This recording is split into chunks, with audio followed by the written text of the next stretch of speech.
Spooky. Imagine this. A packed arena. Thousands of screaming fans. Millions watching live at home. The bright lights of WWE's main stage, the high-definition cameras capturing every detail, every move, every second. And then, in one split moment, everything changes. The cheers turn into gasps. The excitement shifts into shock.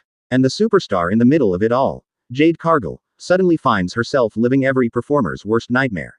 This wasn't just a small mishap, no. This wasn't something that could be quickly brushed off or hidden from the cameras. This was a full-blown wardrobe malfunction that instantly became the talk of the entire wrestling world. It happened so fast, and yet, for Jade, it must have felt like an eternity.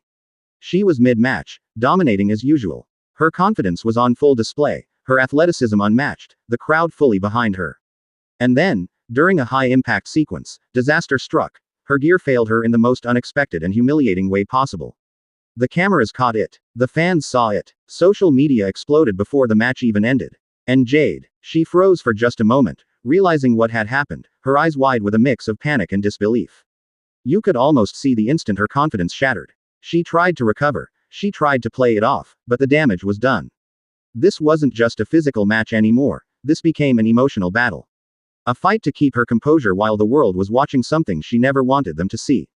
By the time the match ended, Jade wasn't celebrating a win or even processing a loss. She was rushing to the back, head down, hands clutching her gear, trying to avoid every camera she could. And backstage, the floodgates opened. Multiple sources say Jade broke down in tears the moment she got behind the curtain. Crew members and fellow wrestlers rushed to comfort her, but she could barely speak. She kept saying the same thing over and over again. They're never going to forget this, they're never going to let me live this down.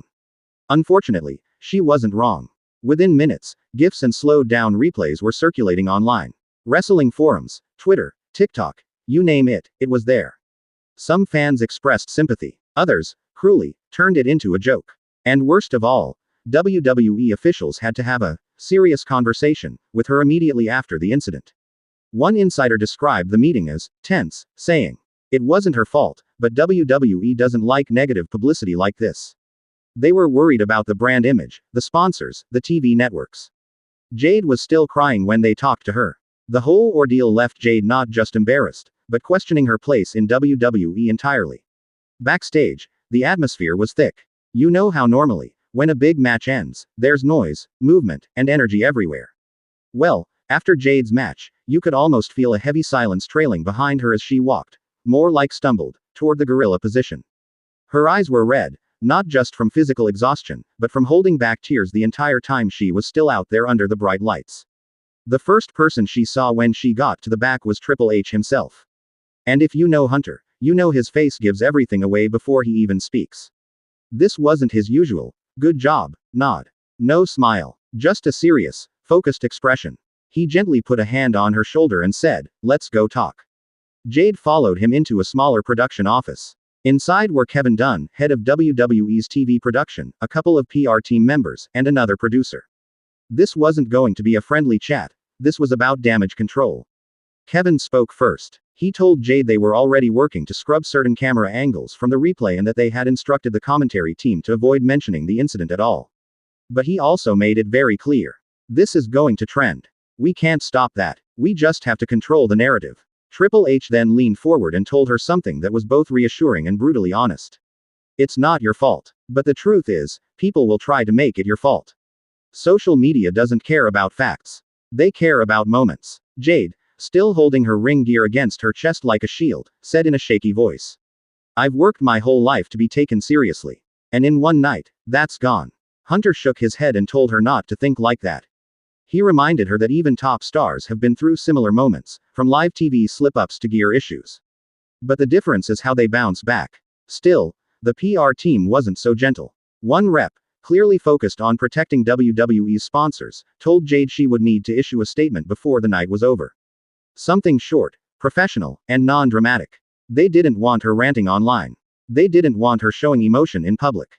They wanted clean, brand-safe damage control. And here's where things got interesting, because Becky Lynch walked into the room. Becky had apparently been watching the match and saw everything unfold. She came straight backstage, not caring who was in the meeting, and said directly to Jade. Screw the trolls. Screw the cameras. You went out there and still finished the damn match like a pro. That's what matters. She even told Triple H and the PR team to back off for a second, reminding them that Jade had just been humiliated on live TV and maybe, just maybe, deserved some space to breathe before crafting a corporate-friendly response. That's when Jade finally broke. The tears came down hard. She wasn't just embarrassed. She was angry, frustrated, and overwhelmed. And Becky, she just hugged her and said, "You'll come back from this bigger than ever. I've seen worse, and I'm still standing." Backstage at Raw the next day, the air was tense. Not because of the match results, not because of travel issues, but because of the fallout from Mickie James's viral defense of Jade. On the surface, it looked like a moment of solidarity between wrestlers, but in WWE's political ecosystem, it was basically a live grenade. See, certain people in production felt personally called out by Mickie's words. She never named names, but when she said, "The production team should have caught it," everyone knew exactly who she was talking about. Kevin Dunn, WWE's longtime head of TV production, was reportedly furious. This is a man who prides himself on catching everything with the right camera angles and protecting the WWE image at all costs. In his mind, Mickie's post made it seem like his team had failed, and he wasn't about to let that narrative stick. Word got back to Jade almost immediately. "Kevin's blaming you for all this drama. Says you should have been more careful with your gear in the first place." That hit Jade like a gut punch. She had already been feeling embarrassed, but now it felt like she was being made the scapegoat for an accident that could have happened to anyone. Meanwhile, Triple H was trying to calm the storm. He knew Jade was a massive investment for WWE, they'd hyped her debut for months, painted her as the future of the women's division, and fans were buying into it. The last thing he wanted was for this incident to derail that momentum. But not everyone backstage was on Jade's side. Some female wrestlers, especially those who'd been in WWE longer, saw this as a rookie mistake, and muttered things like, "She came in from AEW with all that hype, and now this is what she's known for." The divide was real. Half the locker room was defending her, half was whispering behind her back. Jade tried to keep quiet, but her phone kept blowing up. Interview requests, podcast invitations, even gossip blogs offering to pay for her side of the story.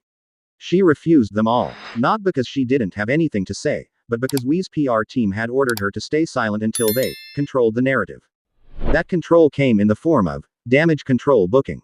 The next SmackDown, WWE announced that Jade would face Charlotte Flair in a high-profile match, a classic, show the world you're still a star move. But here's the kicker. Multiple sources claim that Charlotte wasn't thrilled about the match. She reportedly told People, "If I'm gonna wrestle her, I'm not toning down my style to protect her from another malfunction. She's gotta prove she can hang." That set off alarm bells for Jade. Not because she couldn't handle Charlotte's stiff style, but because it sounded like Charlotte was planning to test her in the ring, physically and mentally, in front of millions. And if Jade slipped up again, it wouldn't just be an accident this time. It would be the nail in the coffin for her push. By the time Jade Cargill even made it back to her locker room, Twitter, Instagram, and TikTok were already on fire. Clips of the incident had been recorded from multiple angles, some from the broadcast, others from fans in the crowd who had zoomed in far too close. The hashtags #Jade Cargill, #wardrobe malfunction, and even #WWE Live Oops were trending globally within 20 minutes. The comments section was split right down the middle. Supporters were furious at anyone mocking her, calling out the double standards in wrestling where male wardrobe malfunctions are laughed off, but female wrestlers are humiliated. Trolls were having a field day, turning still frames into memes, posting slowed down videos, and tagging Jade in every single one. Neutral fans were just shocked that something like this had happened in WWE's modern, heavily scripted environment. One tweet in particular caught fire. "The way Jade Cargill handled that malfunction mid-match proves she's a pro. Y'all could never keep your composure like that. At ringside a queen." But of course, right under that tweet were replies like, "She's all muscle but still can't keep her gear in place skull." This is what happens when you value aesthetics over performance. Jade, still sitting in her locker room with Becky by her side, scrolled through her phone and saw the chaos in real time. Every time she refreshed, there were thousands more mentions. Becky grabbed the phone out of her hand and said, "Don't do that. Reading this crap is like pouring gasoline on your own fire." Meanwhile, Wee's social media team was working overtime to try and drown out the negativity. They started posting highlight clips of Jade's match, ones that conveniently cut away before the malfunction happened, hoping people would share those instead. But here's where things got really interesting. Late that night, while the internet was still buzzing, Mickie James, yes, the Mickie James, a legend in women's wrestling, posted a 3-minute Instagram video defending Jade. And she didn't hold back. Mickie said. Every woman who's stepped in that ring knows this fear. We tape, we adjust, we prepare, but the ring is unpredictable. This could have happened to Trish Stratus, Lita, Beth Phoenix, or me. And it has, to all of us. But we don't talk about it because it's humiliating. What Jade did tonight was continue her match without missing a beat. That's a pro. The video blew up instantly. Fans flooded Jade's comments with heart emojis and supportive messages. Even wrestlers from AEW, NXT, and NJPW started reposting Mickie's words. But not everyone in WWE was happy about it. Because as much as Mickie was defending Jade, she was also indirectly pointing fingers at WWE's production team for not catching the gear issue faster or cutting the camera away. And if there's one thing WWE hates, it's public blame.